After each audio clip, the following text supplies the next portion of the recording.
Советничката група на ВМРО-ДПМН и Коалицијата за подобра Македонија најнапред изразува поддршка за неправедно затворените граѓани од општина Газибаба во врска со настаните од 27 април. Како мнозинство во Советот на општина Газибаба, сакаме да го искажеме својот револт поради што градоначалникот на општина Газибаба, господинот Борис Ѓоргиевски, нема предвидени нови мерки против загадувањето, а истите им беа главна тема во нивната изборна програма. Бидејќи во изминатите 2 месеци не работеа на овој проблем, се здобивме со титулата најзагаден град во светот, значи тоа е градот Скопје и најзагадена општина Газибаба.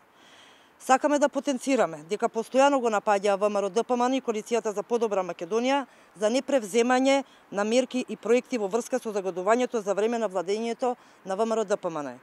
Исто така, обвинуваа дека вината за големите поплави кои ја зафатија општина Газибаба е проблемот во ВМРО-ДПМН, а истите денес не предвидуваат никакви мерки за заштита од пороите.